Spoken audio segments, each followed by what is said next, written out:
сайтад Америкийн нэгдсэн улсын одоо шилдэг 100 бизнес эмэгтэйчүүдийн нэгээр тодорсон. За тэгээд TEDx Talking одоо илтгэгч. За ийм одоо амжилттай гэх юм уу гадны зах зээлд бүр төв алгасаад одоо улсынхаа нэрийг Монгол хүн одоо ямар хаана хүрч болох юм бэ гэдгийг харуулж байгаа төгс оюугч маань ирсэн байна. За манайхыг одоо зорж хүрэлцэн ирсэн танд маш их баярлалаа.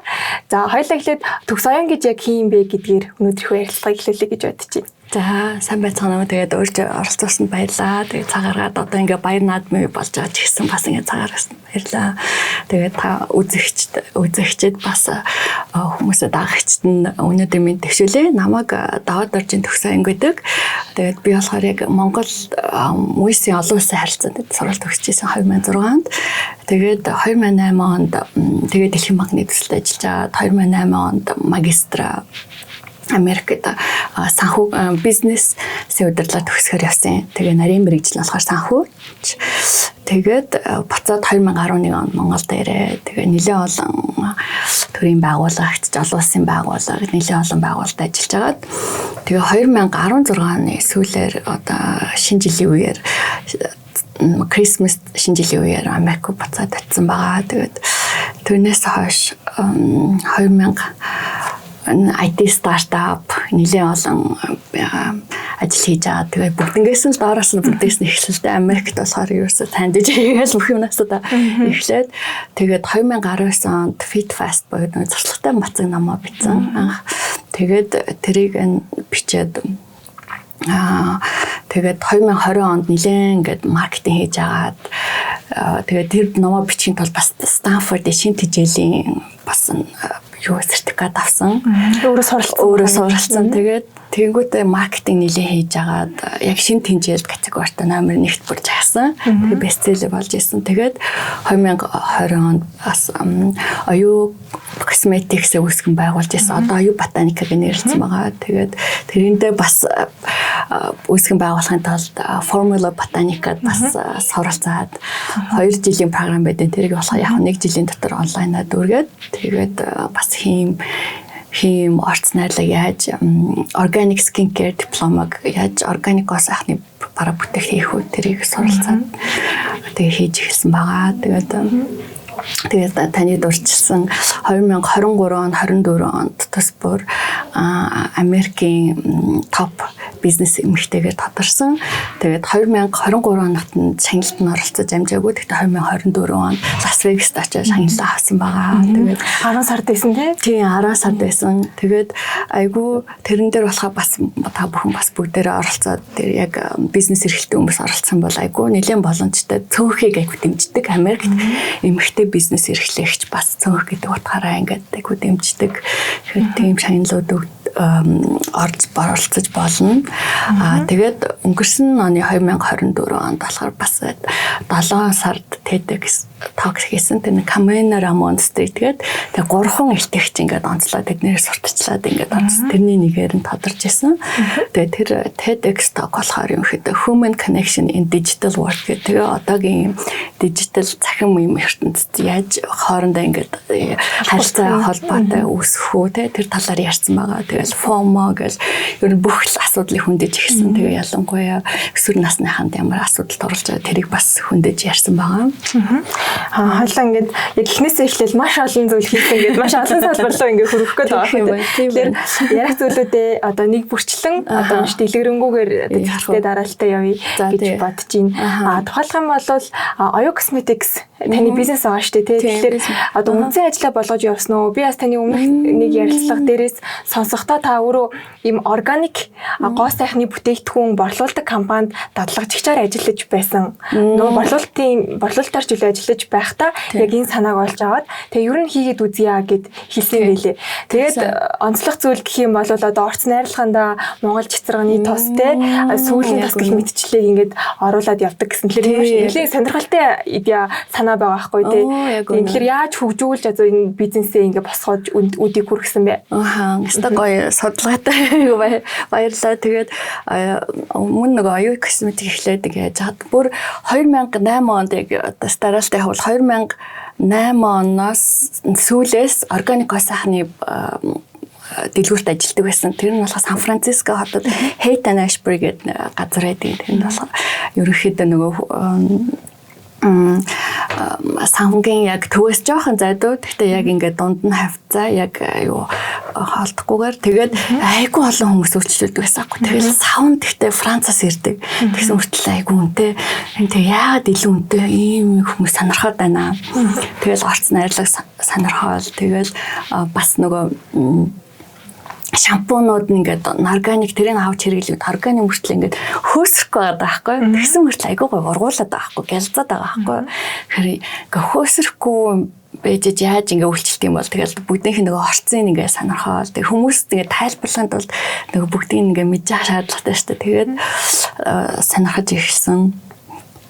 Тэгээд тэр үедээ яг хоо ингээд ийм бизнес хийж болох юм байна гэж бодцоод гэхдээ яг тэр үедээ өргөцсөн Монгол буцаар болоо. Тэгээд хүүхдээ болоо.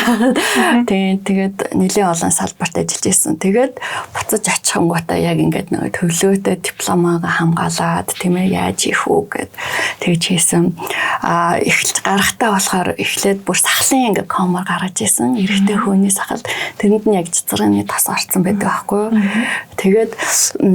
Тэгээд яранхууд орцонд нөгөө castor oil гэдэг нөгөө барууны орцыг бас ингээ Монгол орцтой хойлоод ихээр айгүй зүгээр санагдсан.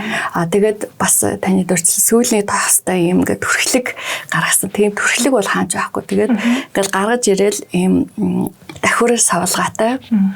Картон савлгаатай. Тэгэл нөгөө хаана хуурсан байна тэр газар төрөхөөр нүрэндээ ч төрхөж болдог тийм. Нөгөө стик гэдэг шиг тийм байхгүй. Тэгээ сүүлийн бас тэнгуут чинь нөгөө дотор нь бас жоохон амин тас хийгээ жоохон өнөрийн дарахгүй бол сүүлийн тас маа солиод бас жоохон үнэлээ үнэртэй. Тэгэхээр тэрийг ингээд дараад гаргасан тийм. Тэгээд сүүл бас ямааны сүүтэй саун хийжсэн бас тэрийг бас айгүй олон зөвхөн Америкт биш Герман гэдэг олон улсад айгүй сонирхоод нэлээ их авдаг байсан. Тэгээд зөвхөн нөгөө өөрийн вебсайтаар биш нөгөө Fair гэдэг тэр нь болохоор бөөний худалдаа хийдэг бизнес to бизнес team онлайн платформ байдаг байхгүй.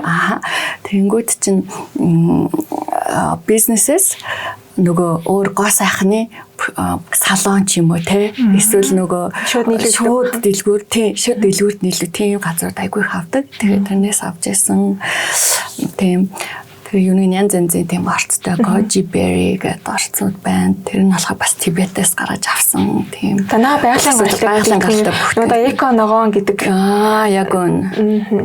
Та дөрөв бас диплом гэдээ ярьж байна л да. Тэгэхээр яг энэ бизнесийн чиглэлээр диплом хамгаалаад судалгааны ажил бичээ диплом хамгаалсан гэж ойлгоо. Тэр нь болохоор нөгөө Formula Botanic гэдэг Английн нөгөө дэлхийн бараал нөгөө шилдэг хамгийн органик гоо сайхан бүтээгдэхүүн яаж ингэж боловсруулах уу хийх үү гэж сургалт юм байна л да. Тэгээ судалж агаад бүр ингээд хамгийн өндөр үнэлгээтэй хамгийн сайн гэд судалж агаад тэгээ тэрийг сонгоод авсан. Тэгээд ерөнхийдөө дипломны ажил дээр болох нэлээд олон тест авна. Тэгээд тэрэнгүүтээ нөгөө шинэ онцгойд гоо сайхны бүтээгдэхүүн хэрэгтэй байдаг байхгүй. Тэгэхээр тэр нөгөө шинэлэг байна. Цэцэрантай тийм тос хийгээд төгсөжсэн. Тийм тэр нь тойд бол Америкийн зах зээлд бол байгаагүй зүйлийг цаашинээр гарч ирээд нэлийн хийжсэн баг. Тэгсэн. Тэгээд яг тэр үедээ бас нөгөө яаж нөгөө маркетинг хийхээ бас мэдгүй. Эхлээл нөгөө гоё юм бүтээчээл тэгэл өөрөө хүмүүс ирээл авчих юм байх гэж бодсоч тэгтэн байлээ. Тэгэл давхар нэтлэн бодох, хууль зүй, маркетинг, брендинг гэдэг олон юм сурах шаардлагатай болоо. Тэгээ одоо болохоор маркетингээр бараж ирсэн болох. Тэгээд яаж ингээд маркетинг хийхдээ одоо болохоор сүүлдээ оюу ботаник болоод бүр Mongolia heritage те Монгол өв зөө соёлоо сурталчиж байгаад ингээд яг ингэж яхаар хүмүүст айгүй их хүрдэг. Бүх ингээд бас ингээд маркетингийн олон хүмүүстэй ярилцаал явсан л да. Тэгэхээр өмнө айгүй цөөхөн брэнд байсан юм байна. Америкт Монголч хамаалагууд айгүй цөөхөн брэнд байсан юм. 10 жилийн өмнө ч юм уу тэр хүмүүс брэнд тагдаг байсан. Одоо personal branding буюу хувь хүнийг тагдуулсан хувь хүний брендинг тэнгуут чинь нөгөө өөрийгөө бас ямар хүн бэ өөрийгөө зарах хэрэгтэй. Тэгээд бид нар чинь өөрснөө жоохон ингээд 10 хүн ингээд авдаг штеп. Хүмүүжлсэн тийм. Америкт болохоор хүн өөрийгөө яаж ярина тэгэл яг тэр чимээр ингээд явдаг. Бүр ингээд наад захын хэн ч байсан хамаагүй нэг номын зохиолч байгаа байхгүй. Тэгмэч би ийм хүн байна гэдээ өөрийгөө бүр айгүй ингээд бүр тэнгэр тултал нь ярьдаг байхгүй. Тэг ганц ном бичсэн хүн мөртлөө те. Тэгэхэнгүүт чинь би болох ингээд хажууд нь 4 ном болцсон, бестселлер болцсон мөртлөө ингээд нэг юм ярьж чадахгүй байж байгаа шүү дээ. Тэгэхээр ер нь бол тэг өөртөө ихтэй. Тэгээд өөрийгөө айгу маркетинг сайн хийх, тэгээ өөрхийн брэндийг бас айгу ингээ маркетинг хийгээд айгу олон брэнд болохоор яагаад өрсөлдөж байгаа юм? Тэр зах зээлд яаж оршилж байгаа гэхээр Монгол өв соёл, Монгол гэдгээр ингээд онцгойшоод тэгж байгаа. Би бас пэйж хуудас руу орж үзэхэд тэр нөгөө моделингийн зураг байсан.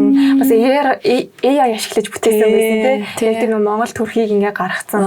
Яг үнэ. Тийм байсан. Тэгээд бас нэлээд одоо яг энэ одоо өнгө төрхийг Монгол гэсэн нүв соёлоо бас ингэж харуулж байгаа юм байна гэж яг анзаарч ирсэн юм байна. Тэгэхээр Америкийн зах зээл одоо дэлгүүрүүдээр зарагдчихж байгаа юм байна. Шууд бас нөгөө гой сайхны одоо компани үйлчлэг үзүүлдэг газруудад шууд нийлүүлэгддэг. Тийм шууд нийлүүлдэг. Ерөөдөө нэлээд танигдсан гэж ойлгож болох уу? Тийм, ерөнхийдөө айгу танигдсан байгаа. Тэгээд дээрэс нь яг өөрийн вебсайт, тэнгуүтэ Walmart, Amazon гэдэг онлайнаар бас зарагддаг. Тэгээ Amazon-оор болохоор айгу хамаг борлуулалт орж ирдэг байсан. 2024 оны 10 сар хүртэл тэр болохоор яасан вэ гэсэн чинь Amazon ингээд бид нар манай 2 нүүрний сэрэм категори дээр топ 10 зогсдог байсан аахгүй юу? Amazon-ы бестселлер гэдэг нөгөөдөө нүүрний сэрэм категорид. Тэнгүүч яг тэрэн дээр яах гэж нөгөө амар том L'Oreal, Солонгосын брэндүүд өрсөлдөд нэлээд дэшээ гарсан. Тэгсэн чинь Amazon 24 оны 10 сард нөгөө категори өөрчлөөд маа категори жоохон боорлохгүй. Тэгээд яг яасан болоо гэх ингээд нэлээд хосон чинь ингээд бүх л брэндүүдийг ингээд категорийг өөрчилсөн юм байлээ л дээ. Тэр жоохон нэлээд хүнд цогцолт болсон.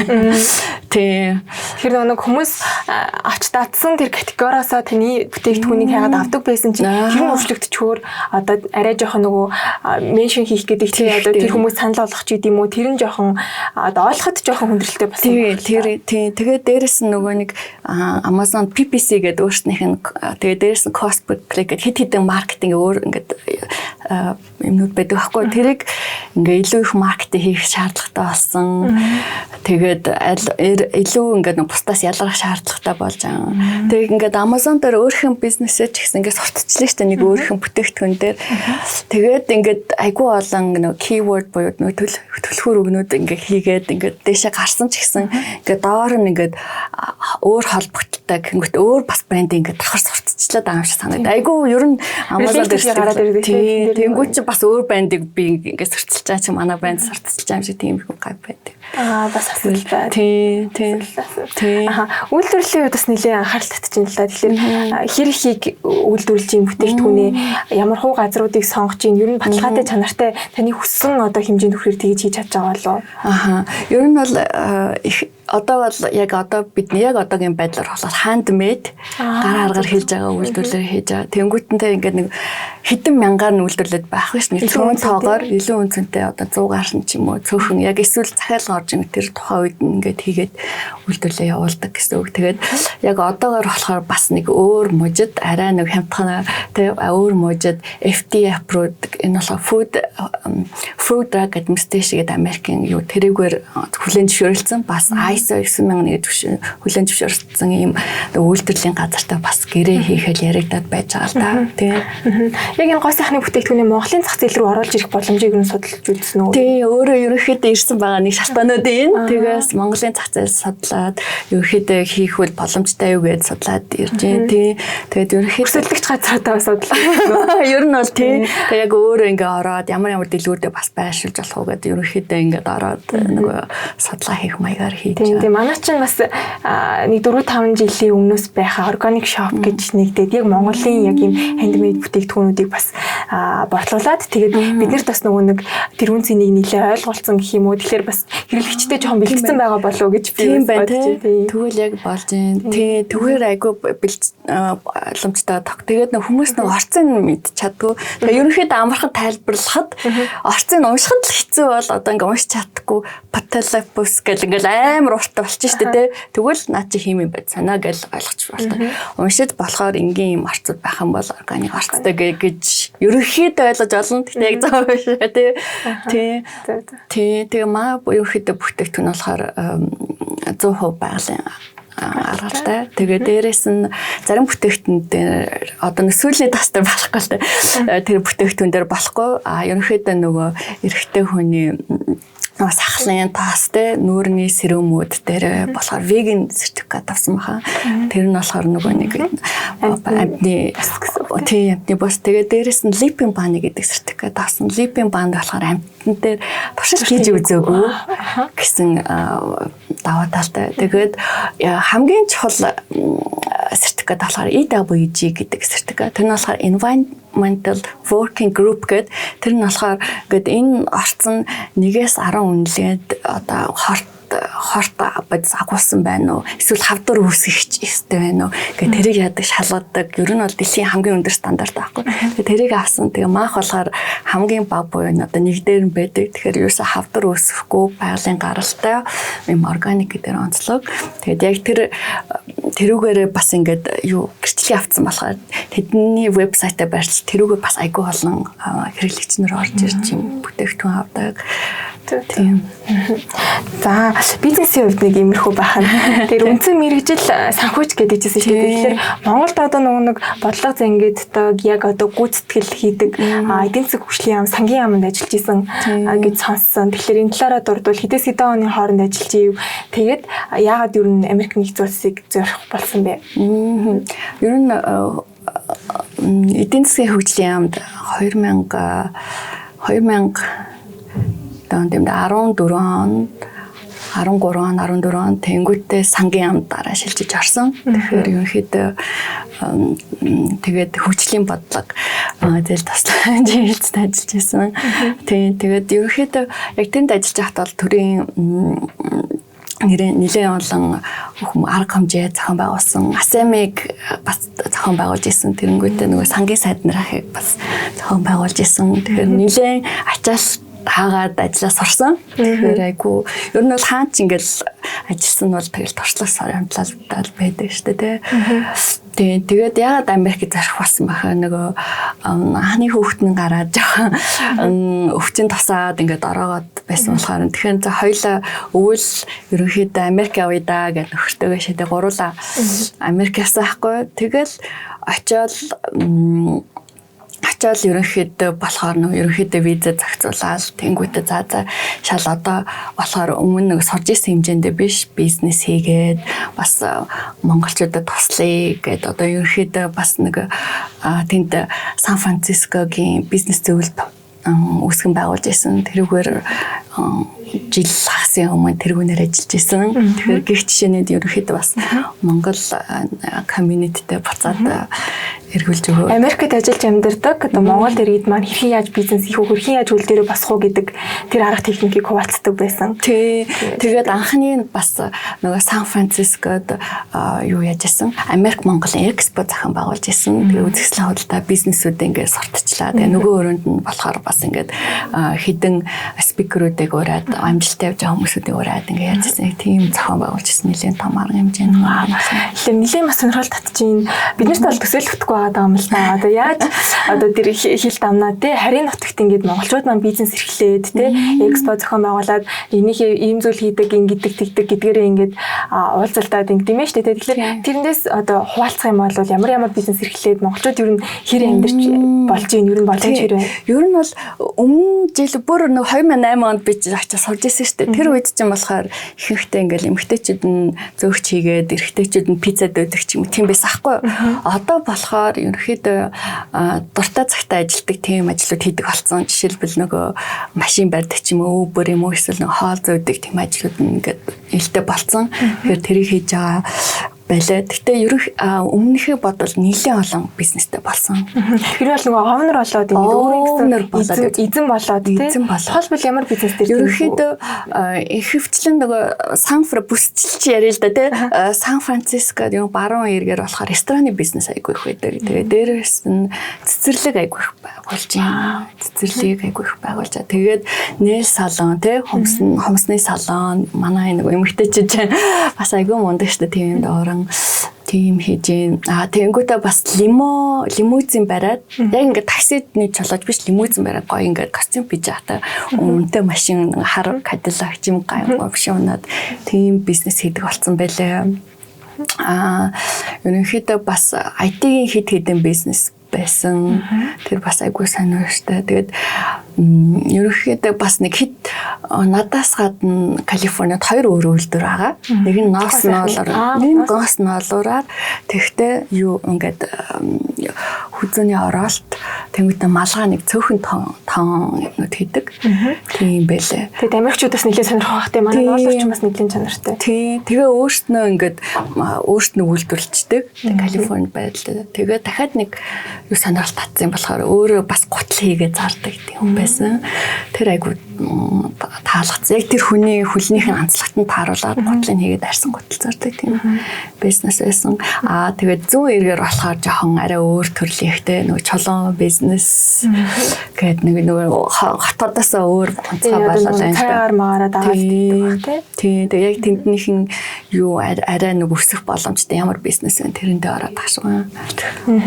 Та IT салбар гэдээ урьж ирсэн шүү дээ. Тэгэхээр таны одоо түүхэнд жишээлбэл намтарт бас IT руу ороод гарсан юм байна гэж би бас ойлгосон. Тэгсэнтэй юу хийж исэн бэ? Ерөнхийдөө бас нэг дөнгөж очиад ингэсэн юм бас нөгөө монгол хүмүүс нөгөө хаач ицсэн очоо болох гэдэг шүү дээ. Тэгэхээр би бизнес удирлаа санхүүгээр төгссөн байгаа шүү дээ. Тэгээд ажил хайсан чинь ерөөсөө яг санхүүч мэрэгжлэр бизнес удирдлах чинь болохоор угаасаа тэгэл бизнес удирдал менежментийн ажил хийн. Тэгээд санхүүч мэрэгжлэр бүр нэлээд өндөр шаардлагатай болчих өмнө ажил хайдаг байсан үеэс тэгэл өдөрт бараалж ингээл цуцсахгүйгээр 150 резюмег ингээл явуулаад гэсэн. Ерөөсөө хариу ирэхгүй. Тэгэхээр хамгийн ойролцоо юу илээ гэсэн чинь нягтлан бодох юм байна гэдэг. Тэгээ нягтлан бодохыг тэр ажил өөрөө сураад тэгээ IT стартап ажил хийсэн ба. Тэгээ ерөнхийдөө шууд орж исэн. IT-ийн компанид нэхлэнгээр ажиллаж байсан. Тэгээд одоо болохоор бас нэг нөхөртөөгөө бас нэлээд олон Монголд салбартай, Турк салбартай тэгээд Америкт бас судалгаа хийдэг нэлээд олон хүмүүс нийлээд консалтинг компани байгуулсан. Тэрүүг нь болохоор бас IT-ийн вебсайтыг хийж өгнө. Тэнгүүтээ ингээд Монголоос Америкт экспортлонгууд нэг вебсайт нь нөгөө Америк жишгийг дагаад тэгээд холбор тооцоог нь яг Америк жишгийг дагаад найдвартай ийм арга холбож өгдөг тийм хийдэг. Дээрээс нөгөө консалтинг дээр болохоор нөгөө зөвлөгөө өгдөг яаж Америкийн зах зээлд гарах уу. Тэгээд тэрнийхэн талаар бас маркетинг, дижитал маркетинг хийж өгдөг, судалгаа, зах зээлийн судалгаа, маркетинг судалгаа хийж өгдөг. Тэгэхээр бас тэгээ холбогдсон.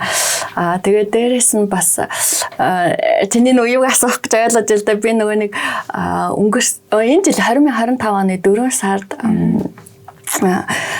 хурдсгуурын өмнөх програм гэж байдаг. Захиурын хөндийн хурдсгуурын гэхдээ өмнөх яг хурдсгуурын нь болохоор топ дэлхийн номер 1 2-т нь бол угаасаа Y Combinator, 2-т нь Techstar, тэгээ A16 гэх ингээд дараа юунууд байдаг. Хурдсгуурын хөтөлбөрүүд байдаг. Хурдсгуурын өмнөх гэдэг тэгэхээр чи нөгөө pre-accelerated program гэдэг. Тэгэхээр дэлхийн номер 1 нь болохоор Palo Alto захиурын хөндөд Beta University гэдэг. Тэрний нэг нь болоод орж исэн. Тэгээд тэрний нэгээр шалгараад нөгөө UX тэр үед UX одоо Botanicus болсон. Тэгээд 8-7 хоног ер нь бол нэлээд өрсөлдөөнтэй. Тэгэл нөгөө ивент болгон дээр очиад pitch хийгээл олон хүмүүстэй танилцаад тэгжсэн.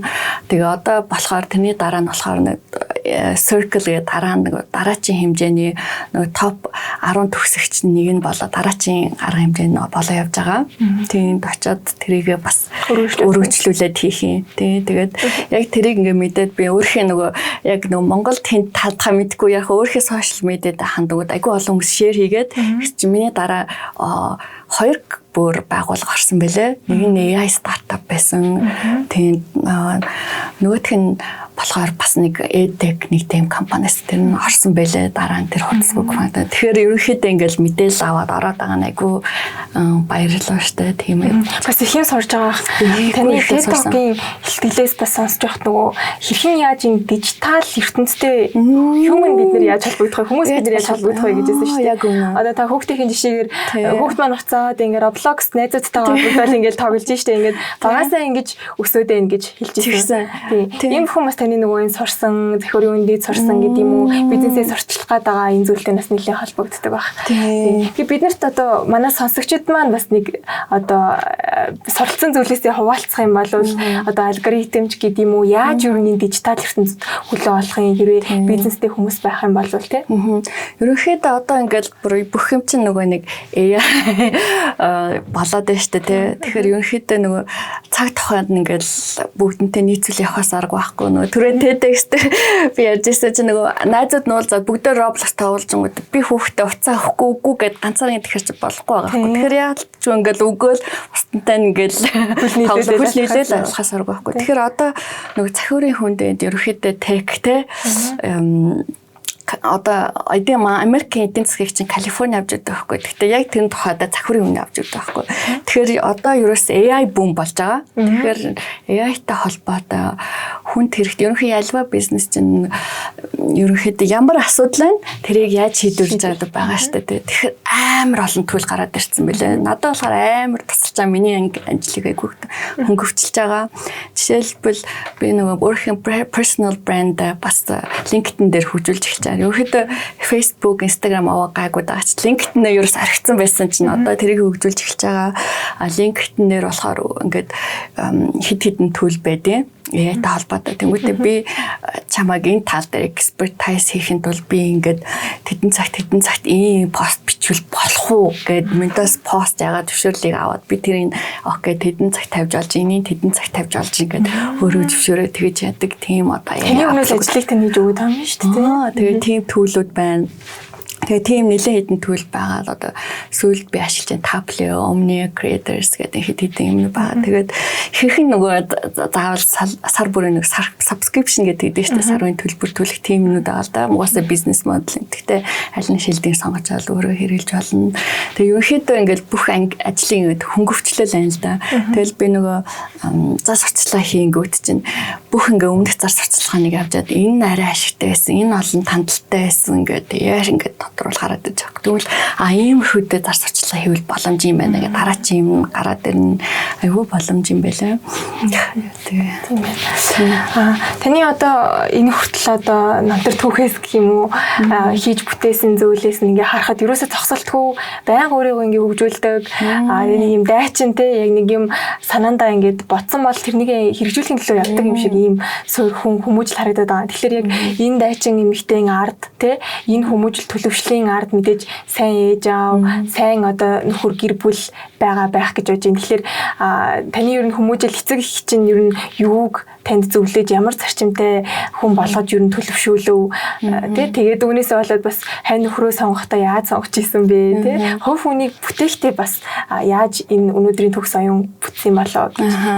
Ерөнхийдөө болохоор айгу ээж болохоор радиогийн дарга байсан. Тэгэнгүүтээ бас Оросд элчин сайдын аамд ингээд зөвлөхөр ажиллаж исэн, аташаа хийж исэн.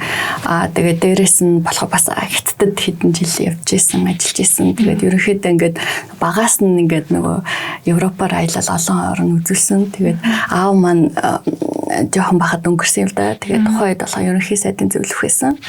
Тэгээд ерөнхийдөө надаа яг суулгасан юм болохоор ингээд амар ажлаа хийдэг маа. Тэгэл яг эцсийн ингээл үздэг. Тэгэл ингээд тэгээд амар тийм манай ээж болохоор ялангуяа 15 тахад маав мөн өнгөрсөн ахгүй. Тэгэхээр нэг ганц би ээж би айлан ганц ахгүй. Тэгэхэд ингээд яг ийм шудраг байх уу. Тэгээд манай ээж нөгөө зан үзээр төрөл хөрлөлийн музей байхдаа ингээд барилгын ингээд авах гад нураах гад ингүүт чинь яг хэн цаанд байгаа юм те яг музейн зориултаар яах юм гээл тэр тулаа ингээд амар шудраг болгоны төлөө ингээд тэмцдэг байсан. Тэр болгоныг харж өсөж болохоор угаасаа ингээд аав ээж хараад хүмүүжж яаштай те тэгэж хүмүүжигдсэн. Тэгээд би яг ингээд нэг юм хийхэд ингээ хүсэх юм бол ингээ цаавал тэгжиж ингээ санаад айлан ганцлах нэг юм яад өөр багасаа тэгсээр сарцсан. Би ингээд TOEFL өгөөл Америкт сурах хэрэгтэй гэж TOEFL бэлдээл ингээл айгу бүтэн жил бэлдээл TOEFL-ыг оноо нэлийн өндөр өгжсэн. Тэгэл ингээд ерөөсөө ингээд яаж ийж яана хүссэн юм авч иж ингээ санаа амардаг гэх юм уу. Тэгээд яг ингээд зорилгоо тодорхойлчих юм бол тэгээ ерөнхийдөө амар болчихно. Одоо ингээ хүн ингээ мөрөөдөл гээл тэрийг бодоол хэвтэл ах юм бол тэгэл мөрөөдөл хийвэр болохгүй юу ч болохгүй. Мөрөөдөл гэд яачаад тэнгуут яа тэрнийхэн дагуу ингээл стратегийн төлөвлөгөө ч юм уу те ингээ боловсруулах юм бол тэгээ мөрөөдөл биш зүгээр зориг олоод биелэл яваад байдаг байхгүй. Тэгээд ажил хэрэг болоод дурсамж болоод түүх болоод үлдэх яг тэгээд байдаг байхгүй. Тэгэхээр тэр айгу чухал тэгээд мэдээч тэр хооронд одоо болохгүй бүтэхгүй хүндрэл бэрхшээл асуудал шантрах үе гээд нэлээд юм тохиолдох байх. Би бас таны бичсэн номнуудаас хараад нэлээд одоо ментал хэлт гэдэг тэгээд сэтгэл зүйн эрүүл мэнд хэрхэн өөрийгөө тогтун байлгах уу гэдэг зэл дээр бас нэлээд судалж тэр туршлагаа бусдад хуваалцсан юм байна гэж ойлгосон. Тэгэхээр энэ тал дээр та юу өөрийгөө хэрдий гэж асуудлыг хэрхэн шийдэж ийн сэтгэл зүйн эрүүл мэндтэй хэрхэн яаж анхаарч ирсэн бэ? Наач өстой гоё асуулт байна. Тэгээ ерөнхийдөө болохоор ингээд яаж исэн ингээд эхлээл би айгүй хэцүү таахтаасна. Эхлээл нөгөө янз бүрийн бизнес хийгээч юм эсвэл ном бичээл юу болох ингээд дараачаа нөгөө дархлаа байхгүй ч гэдэм үү те. Тэгэл эхлээл номоо бичээл ингээд амар ингээд топ шимт хижээл категоритод ингээд бест селлер болчлаа штэ те. Тэгэл ингээд амар баярлал тэгэл нэг сошиал медиагаар зарлаа л тэрийгээ сарталчаа штэ те. Тэгсэн чинь ингээд муу ингээд сэтгэл авчихгүй. Тэнгүүч нөгөө топ бест селлер болсон чинь шууд ингээд унцтiin билээ рейтинг. Тэгээ категори нь өөрчлөгдөөд тэнгүүч чинь тэгэл уйлаа. Тэгээ бөөн болж ш тэгэл гэрээхэдээ ч ингэж тэр ингэчлээ штэ эн чи ингэчлээ штэ гэл ингээл гэрээхний заваал найз нөхөр заваа тэгээд таахгүй. Тэгэл ингээл маа нөхөр бас айгу дэмждэг. Тэгэл за ингээл чи ийм юм дээр ингээд болсон бол ингээд яаж бизнес хийх гэдэг яаж ингээд улам ном бошд яаж урагшлах гэдэг ийм юм дээр ингээд зогсчод ах юм бол гэдэг айгу ингээд хажуунаас ингээд дэмждэг.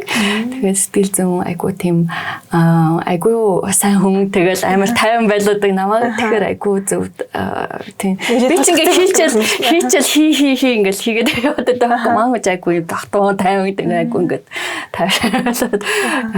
тэгээд бас юу хийх вэ гэхээр ингээд нөгөө юу суулгасан бэ гэхээр ингээд хохирогчийн менталити гэж яддаг шүү дээ. Би ингээл энэ надад туссангүй энэ яагаад ингэж энэ надад яа мус сэтгэлчлэгээл ингээл гомдоол эсвэл ингээл өмнөхтэйгээ зууралдаал тий тэгээ аавгаа нэг өнгөрөхөд айгүй хүнд хэцүү яажсэн байхгүй хүн түлээж авч яг ингээд өсвөр насантайс болохоор тэг хэсэг нь ямарсан тэгэл тэр болохгүй юм ах болгонд одоо ингээд аа маань байсан бол гэдэг нэг тийм сэтгэл гарч ирэл те аа маань байсан бол намайг дэмжих байсан бахтаж гэдэм үү тиймэрхүү л байсан байх нь шүү дээ. Тэр энийг юу нь яаж давсан? Тантай адилхан бас яг ийм мэдрэмжтэй бодол сэтгэхүйтэй зөндөө хүмүүс байгаа шүү дээ. Тэнгүүд чинь одоо ингээд яхаар ерөнхийдөө юу ойлгосон бэ гэхээр би одоо аавынхаа үргэлжлэл аавынхаа биелүүлж чадаагүй би биелүүлэх хэрэгтэй байна.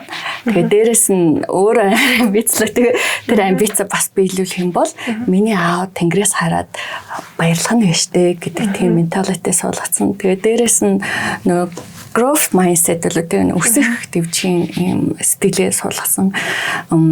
Эхлээд өмнө ингээд 7 хоног болгон шинэ юм сурах хэрэгтэй, шинэ юм сонсох хэрэгтэй, шинэ газар хэрэгтэй гэдгсэн бол одоо ишүүлсийн хүнтэй танилцах хэрэгтэй гэдэг шүү дээ. Тэгэнгүүт ч одоо бүр өдөр болгон ингээ шин байх хэрэгтэй гэдэг ингээ дандаа ингээ нэг өөрчлөөд ер нь ингээ тархиа програмчлагдаад ер нь яаж амжилттай байх вэ тэгж л.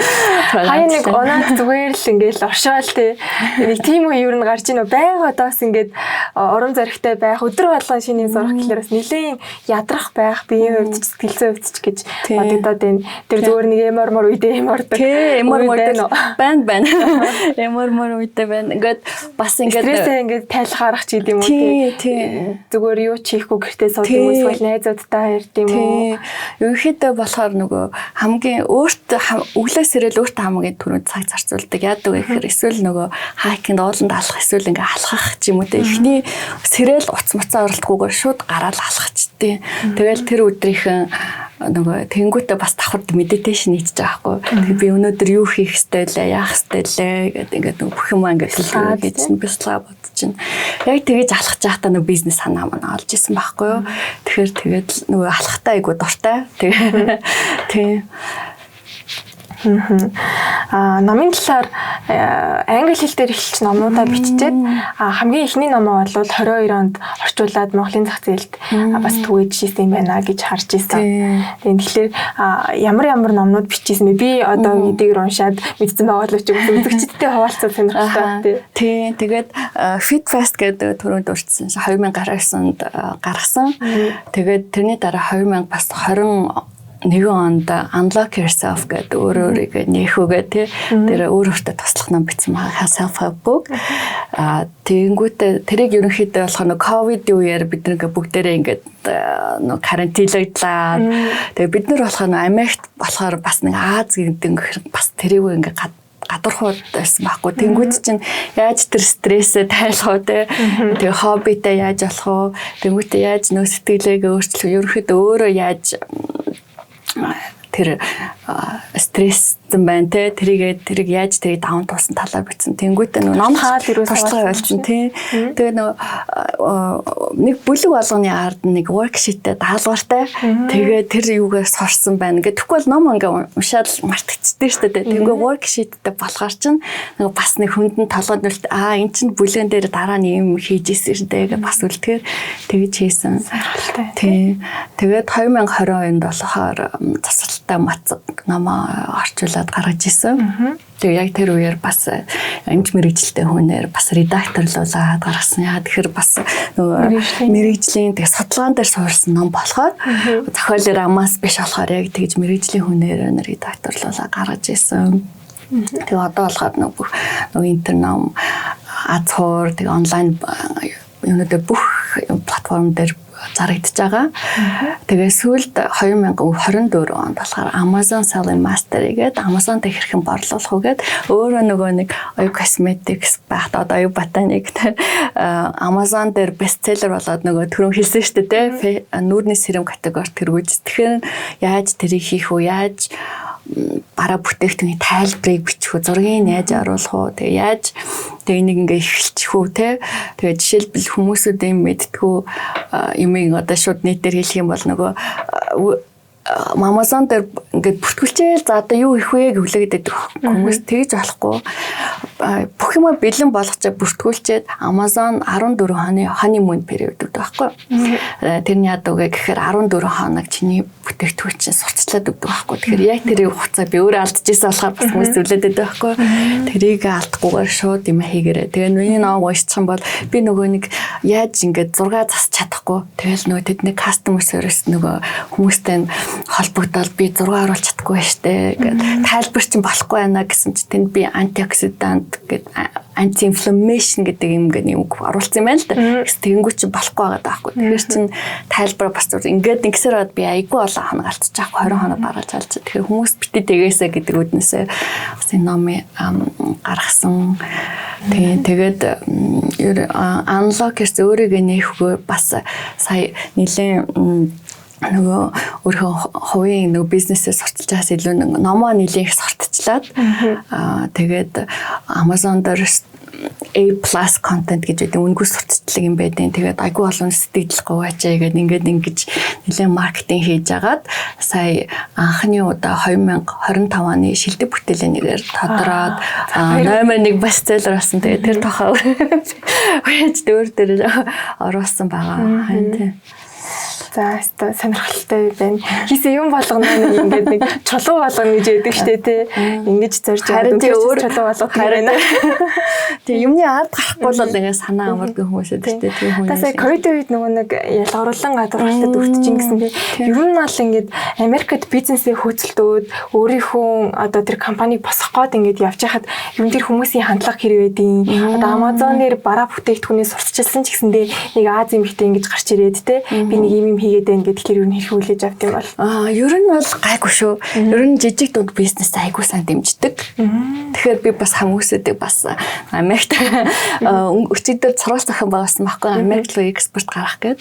Тэгэхээр энэ дээр болохоор яадаг вэ гэхээр айгүй нөгөө цөөнх төрөнд орцсон шиг цөөнх Америкт бид нар бол Аз гаралтай тийм Монгол хүн гэхээр бүр ингээд цөөхт орчин. Тэгээ эмэгтэй бизнес эрхлэгч гэдэг women owned business гэдгээр ингээд тодтолтой. Дээрээс нь small business гэдэг тодтолтой. Тэнгүүч чи Amazon дээр women owned эсвэл нөгөө манайх ч нөгөө EWG verified гэсэн шүү дээ. Тэгэхээр environmentally friendly гэдэг бас шашигтай Amazon дээр. Тэгээд ингээд хайх юм бол ингээ манай бүтээгдэхүүн гарч ирнэ, манай брэнд гарч ирнэ гэсэн үг. Тэгэхээр айгүй ээлтэй. Тэгээд ялангуяа нөгөө sustainable ногоон ийм бизнес гэхээр айгүй хүмүүс eco-friendly гэхээр айгүй хүмүүс ээлтэй дэмжиж хүлээж авна. Тэгэхдээ заавал яг тэр тухайн үед ингээл хүмүүстэй танилцаа шууд бүтээгдэхүүн ингээд авахгүй ч гэсэн дараа нь ингээд ямар нэгэн байдлаар танилцсан хүмүүс чинь бас эргээгээд юм хэрэг болдог байхгүй. Тэгэхээр ерөнхийдөө айгүй ээлтэй. Тэгээд би нөгөө Калифорнид байдгийн постмож болохоор бас хэлж мэдэхгүй байна л да. Калифорнид Азад ихтэй.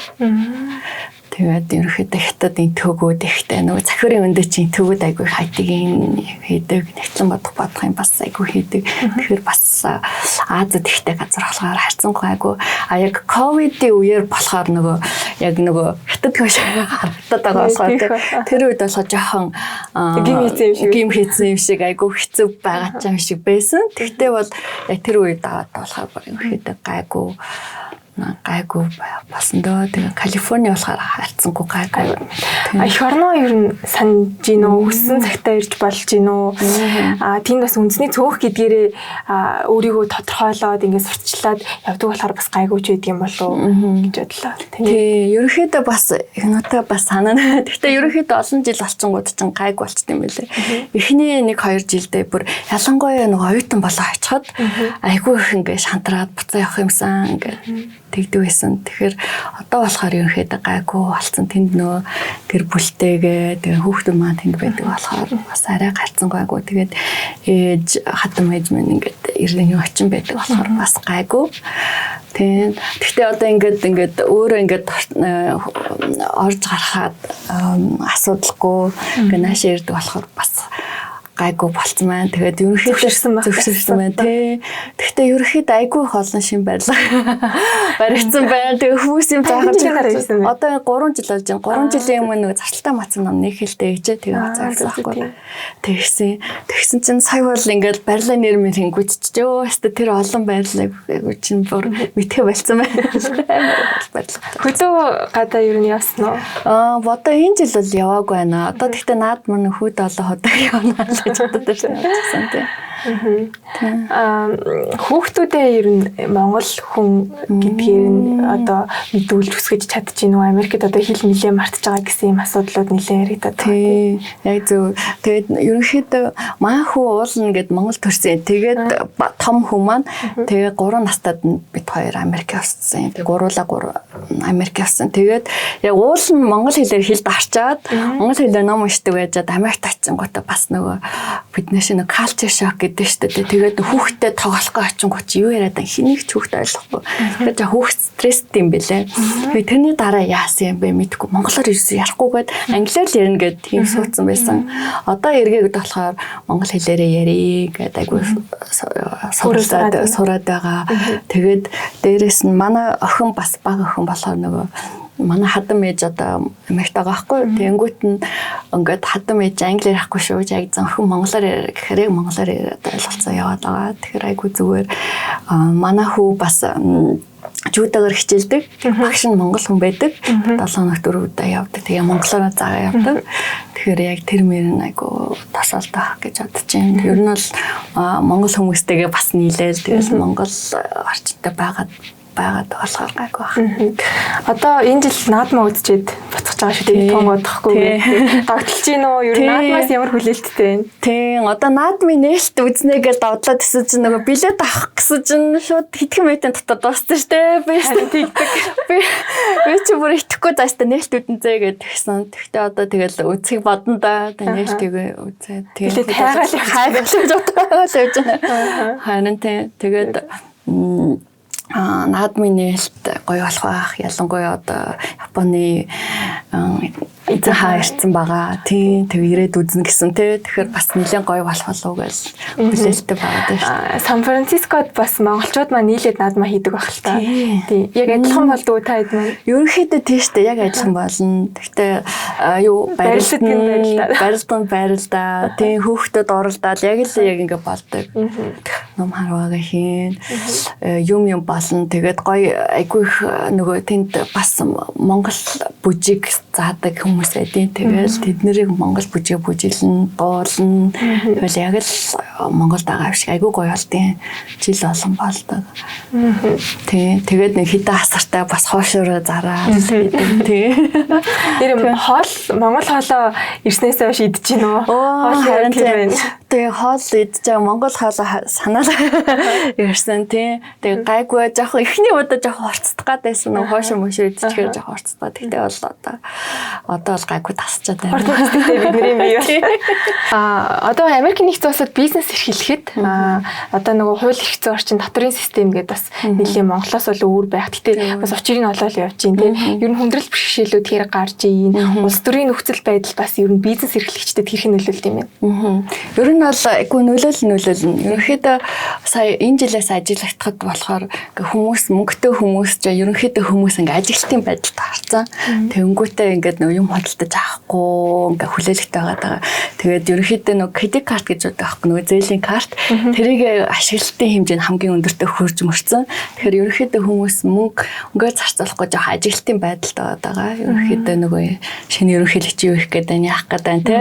Тэгээд бас нөгөө татвараа буулгана гэдэг амлцсан байна. Тэгэхээр бизнес эрхлэгчдэд нэлээд ээлдэг юм байна. Гэхдээ бизнес эрхлэгчд болохоор нэлээд ээлтэй. Яа тэгэхээр татварын хөнгөлт үзүүлнэ гэж тэгсэн маа. Гэхдээ ингээд нөгөө гол нь Америкч ингээд 50 мужтай. Тэгээ 5 өөр муж тэр нөгөө татварын систем ерөнхийдөө өөр. Тэнгүүтээ нөгөө муж болгоно, муж баргалж ингээд каунти хот болгоно. Тас sales tax буюу ингээд нөгөө тийм юм өөртөө татвар гэдэг ааш тэ тэрнтэй. Тэгээд хуульд нь тогтолцоолохоо бас айгүй дажгүй. Гэхдээ ерөнхийдөө нөгөө бизнесээ бас өөр оршин байгаа газар бизнесээ нээх үгүй юу те. Хэрвээ өөр мужид хийх юм бол нөгөө foreign company болоод өөр мужид бизнес эрхэлж байгаа тийм болчихно. Гэхдээ ингээд анханасаа бүтцээ зөв тодорхойлохгүй болохгүй.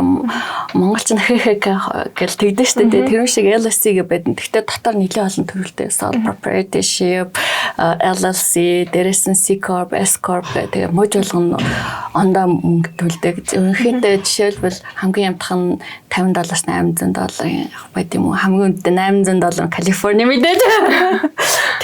Тэгээд хэрвээ мөнгө бас нэлийн олон улсын цагтаалд гарна юм янзын шинэлэг саналаа гаргаж ил IT стартап жишээлбэл хийцэн байгаа бол C corp хийвэл зөвхөш гэдэг юм уу те нэг тиймэрхүү тийм ингээд анханасаа тэрнээсээ болоод татвар нь мужаасаа шалтгаалаад тэр татвар хуулийн бодлоод ингээд өөр болоод эхэлнэ. C corp бах бол double taxation буюу 2 дахин илүү татвар төлнө. Гэхдээ IT стартап бол тэднэр нэг санаа зовдөг шүү дээ double taxation гэдэг бол тийм. Гэхдээ одоо ерөөхдөө бас хөнгөлөлтөд үзүүлнэ. Ингээд татвар бодохтой болохоор жилийн эцэд бодно. Монгол болохоор сая хагас жилийн тайл ингээд сая баг хүмүүс болж байна гэхгүй. Жилийн эцэд нэмсэн хувь хүн бол бодволчтой. Компаниуд ч гэсэн жилийн эцэд бодволчихно. Тэгээд өөрийнхөө нөгөө LSC-ийн татвараа жил олон төлнө. Ямар нөгөө бас нөгөө бүтцтэй байгааснаас шалтгаалаа. Тэгээд дээрэс нь ингээд бүр нарийн юмроо харах юм бол ингээд яа тэр авах хэрэгтэй л дээ. Тэгвэл ингээд татвар дээр болохоор ингээд хэрвээ та бизнесийн унсан бол тэрэн дээр нь mileage буюу хэдэн километр Америкээр майл гэдэг байна шүү дээ. Тэрийг хэдий явсан тэрэн дээр хөнгөлт үзүүлээд ч юм уу. Төлөөр ингээд хөнгөлт үзүүлээд байгаа даахгүй. Тэгэхээр одоо бизнесийг өөрөө Трамп өөрөө нөгөө бизнесийн болохоор бизнестэй айгүй ээлтэй. Тэгээд ялангуяа дотоодын үйлдвэрлэлийг айгүй дэмжиж байгаа байхгүй. Тэгээд маах бол бас нөгөө дотоод үйлдвэр ингэ явж байгаа шүү дээ. Тэр айгүй ээлтэй. Тэгж яваа. Тэнгүүтээ ерөнхийдөө анзаараад байхад өөр мужуудад ч гэдэг юм уу татвар өндөр байна гэсэн юм шүүмжлэл эсэргүүцэл ер нь давуулж ирсэн үү энэ хугацаанд харахад ер нь бол бас тийм байгаа. Яг ерөнхийдөө нөгөө Калифорниа жоохон татвар их өндөр. Тэг хувь хүнийх нь одоо жишээл 35%-аас эхэлдэг ч юм уу те. Тэгэл ингээл янз янзын ингээл татвар дээрээс нэмэгдэж л те. Тэг.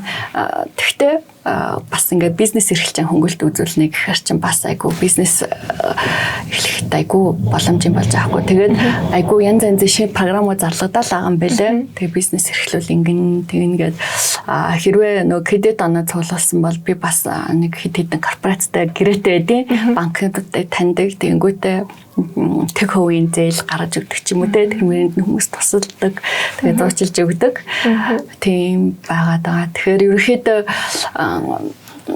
кредит карт болохоор 23%-аас ч юм 29%-тай байгаад эдийн зээлийн хүн. Тэрийг ашиглахгүй банкнаас зээл авах юм бол 11%-тай ч гэдэм үү те. Бизнесийн зээл авах юм бол тийм байгаад байгаа байхгүй. Тэгэхээр хэрвээ та ингээд бичиг баримтаа болоод компани нэгээд ятсан бол тэднэрт нэгээ туслаад тэг хувийн зээлтэй кредит картчгийн юм бас өгдөг тийм $250,000 хүртэлх тийм юм байж байгаа. Тэгэхээр айгүй бизнес хийхэд ерөнхийдөө нэлээд ээлтэй. Гэхдээ бас нөгөө одоо бас хүмүүс чинь ингээд мөнгө яах гэдэг юм битгүү өрхөө байцсан гэхээр чинь юу одоо бас нэг жишээ хэлчихэл да Jeff Bezos Amazon-ы үүсгэн бай Jeff Bezos-аас ингээд асуусан байл надаас бас хүмүүс тийм асуудаг байхгүй. Amazon дээр одоо дараачийн 10 жил юу тренд болох гэдэг ингээд хүмүүс хин юунд хайплах гэдэг та тэрийг хэлж өгөөч гэл ингээд амар их асуудаг юм байл да. Надаас бас асуугаад байдаг байхгүй. Тэнгүүт нь бестселлер юу болохоор бас хэд хэдэн түүл байгаа. Amazon дээр ингээд нэлээд олон төлөөдийн энэ хамгийн бестселлер энэ хамгийн орлоготой сарын борлуулалтын өдрийн борлуулалтын нэг гараад ирдэг. Тэгэхээр тэг бас төлхөр өгнүүдийн гараад ирдэг. Тэнгүүт чинь Jeff Bezos болохоор тэр хүн тэгж хэлсэн байгаа. 10 жил юу тренд болох гэдэг даах бишээ. 10 жилдээ юу дампуурхааргүй хэрэглээ тогтмол байхын тэрэндээ л анхаа тэрийг л зар гэж хэлсэн байхгүй. Тэгэхээр тэрийг бас зараад тийм шүү дээ. Хүн болгоо нэг юм руу ингээ хушуураад байх юм бол тий тэр чинь дэлбэрэх яг үн зах зээл чинь харин тий юу ч гэсэн ингээ дээш явахаар чинь эн чинь ингээ дээрээ ингээ очичингуутай нөгөө эрэл тий тэрэл нийлүүлэлт чинь ингээ ингэнгүүтээ ингээ дэлбэрэн штэ. Тэгэхгүй ингээ дээш таашаад юу 10 дараач 10 жил лампоргүй тогтмол орлоготой байх тэрэндээ л анхаар гэсэн аахгүй. Тэгэхээр тэрэндээ л анхаар хэрэгтэй. Хүн бол ямар ч хэсэн өсөхгүй бодно идэж явах юмдаа бол мөнгө зарцуулна. Арьс арчилгаа бол хоёрт нь явдیں۔ Ерөнхийдөө айгүй өрсөлдөөнтэй зах зээлч гэсэн айгүй олон брэндүүд гарч ирсэн ч гэсэн ерөнхийдөө л хүн нүрээ арчлах хэрэгтэй, тос төрөх хэрэгтэй. Тэгээс энэ нэг нэмдэд концепт үзэл санаа гэдэг юм нэлээд чухал болж байна. Таны брэнд гэхэд жишээлх юм бол эко гэдэг үзэл санаагаараа нэлээд Хоёлаас Трамп гэдээ дурдсан шүү дээ. Тэгэхээр нөгөө нэг цагаачтад гадны иргэдэд нэлээд халтай бодлого хэрэгжүүлж байна гэсэн шүүмжлэл байна. Бидний санаа зовоод байгаа. Тэгэхээр ерөнхийдөө болохоор цагаачтар болохоор ерөнхийдөө айгу гинтээр л ингээд шилжээ суулуулаад янз бүр Колумб руу ингээд хүмүүс явуулсан чи Колумбын ерөнхийлөгч хүлээж авахгүй гэж бурталлитын буцаасан гэж байгаа. Тэнгүүд нь эргүүлээ татвар нодулчих байгаа байхгүй. Айгу өндөр татвар. Яа тэр Колумбас айгу их хэмжээний нөгөө кофе оруулж ирд юм байна л да. Тэнгүүт чинь за хүмүүсэд авъя гэж буцаад ингээл юм болгонтой яриа игээл ерөнхийд сая барна тарифын дан тэгээд Канадатай ч эдийн засгийн дан игээл ерөөсөө ингээл Хятадтай ч хэдэн сая тариф тогтоогоол ингээд байсан шүү дээ. Тэгэхээр монголчууд болохоор одоогоор тариф бас гайгүй байгаад байгаа. Манайхыг бол нэг тоохгүй байх шүү гэнэ. Тэгээд дээрэс нь бас нэг E2 визагийн бизнесийн виза хийдэг бас гэрээт орнуудын нэг нь бас тэгэхээр тэрүүгээрээ бизнес хийх боломж бас нэгдэж байгаа. Тэгээд таач нь өөрт нь янз бүрийн хэрэг төвөд оролцоогүй бол ерөөхдөө асуудал гайгүй. Тэгээд зарим хүмүүс ингээд DIY сахтууруулганда хэрэгжилчээд жолоо барьсан тийм хэрэгүүд гарч тэр мэр хүмүүс бол жоох асуудалтай болоод ирчих. Хууль зөрчихгүй бол ерөөхдөө асуудал гайгүй. Тийм хууль зөрчсөн тэгээ ингээ баригдах юм бас аюултай байж магадгүй. Ерөнхийдөө тийм тоо статистикээс яг 24 оны байдлаар үлээ 42,000 монголчууд Америкт байдаг гэдэг. Тэгээ тэрнээс ерөнхийдөө 10,000 бичиг баримтгүй байгаа юм байна л да. Тэгэхээр тэгэл зөвлөх юм бол аль фордон бичиг баримттай гэж зөвлөмөр байна. Тэгээд хэрэг төвөд оролцдоггүй бол бас гайгүй. Тэгтээ сая бас нөгөө виз өгөхгүй орнууд гээд нэг хэдэн орны нэрэлж 10 орны нэр. Тэгэхдээ Монгол бас ороогүй байгаа тэрэнд нь тэгэхээр бас бас гайгүй явж ин да. Таны хувьд те маш олон жилийг гадны зах зээлд өөрийнхөө одоо брэнд бүтээгдэхүүнээр таниулах гад сурталчлаад хөлөө олоод энэ өндөрлөгөөс харахад тийм ээ бас бусад хүмүүст уран зориг болгож хэлэх зүйл байгаа юу? Магадгүй орхитуулсан зүйл байж магадгүй тий. Ерөнхийдөө хамаагүй зөвлөгөө өгч болдог юм а тий. Тэгэхдээ ерөнхийдөө ингээд зарим нөгөө Kevin Hart гэдэг нөгөө Shark Tank-ийн Mr. Wonderful гэдэг штэ тэр айгүй олон хүмүүс бас mentor coach хийдэг байхгүй би бас айгүй нэг тэр хүний дагаад ярилцлагуудыг сонсдیں۔ Тэгэхээр тэр хүн бас ингээд зөвлөсөн байдаг л та. Ингээд нэг өдөрт хитрхи юм олон юм бас төлөвлөж болохгүй.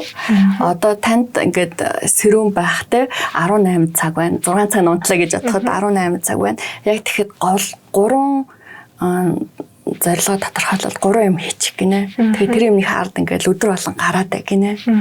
Яа тий зорилготой амрах гэж болно шүү дээ тий. Амралтын өдөр амрах ч гэдэг юм уу тий. Тэгээд яг ингээ хийгээд ахаар ингээ дараа нь ингээ жилийн дараа үрдэн айгүй сайн байна гэд нөө Steve Jobs бас тийм байсан юм байл да.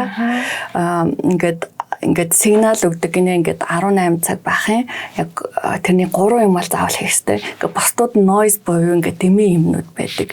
Тэгээ би бас тэгж хэлмээр ингээд дэмий юмд ингээд цаг өрөхгүй. Ингээд чухал өөрийнхөө зорилго чинь л ингээд тодорхой бол ингээд бусд ингээд дэмий юм цаг өрөхгүйгээр ингээд зорилгын төлөөл цаг өрөө тэгээ бас тууштай байвал зүгээр гэж юу хаанлал хаана хүрч чадах юм байна тий. Ерөнхийдөө зорьсон зорилготой хаанлал хүрч чадна гэсэн. Тэгээ миний дуртай хэлэх болоо би одоо ялсуулсан дээр марж хэлдэг хаа нэг том зорилготой хүн жижиг чулуунд бүдэрдэггүй гэдэг шүү дээ. Айгүй их юм болтолдог. Тэгэл олон хүмүүс шимжээр нь янз янзын хүмүүс янз янзын бичин. Тэр болонд нь шантараад ах юм бол угаасаа яга бизнес чигээд байна тийм хэлдэг. Тэгэхээр ерөөсөө ингээд том зорилготой бол тэгэл бус юмнууд ингээд ардаа ярихаар тэгээ явах хэрэгтэй.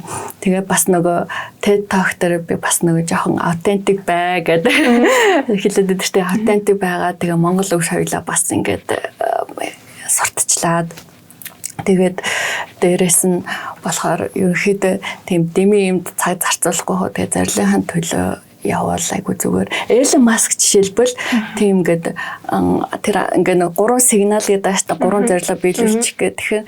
Тэгээд тэр хүнд нөгөө 18 цагийн бүр ингээд цаг тухайд нь ингээд зурлаг биелүүлэл яваад байдаг. Тийм noise ингээд чимээ байдгүй. Ингээд хийгээ явчихдаг. Тэнгүүтээ нөгөө өөрт нь нөгөө SpaceX ажиллаж хат чинь нөгөө нэг сансгийн хөлийн тэр дизайныг гарах хүн алдахгүйсэн байл ажил авалтахгүйсэн. Тэгвэл өөрөө тэр мэрэгжлээ сураад өөрөө дизайн харсан бүр тийм амар мундаг байхгүй.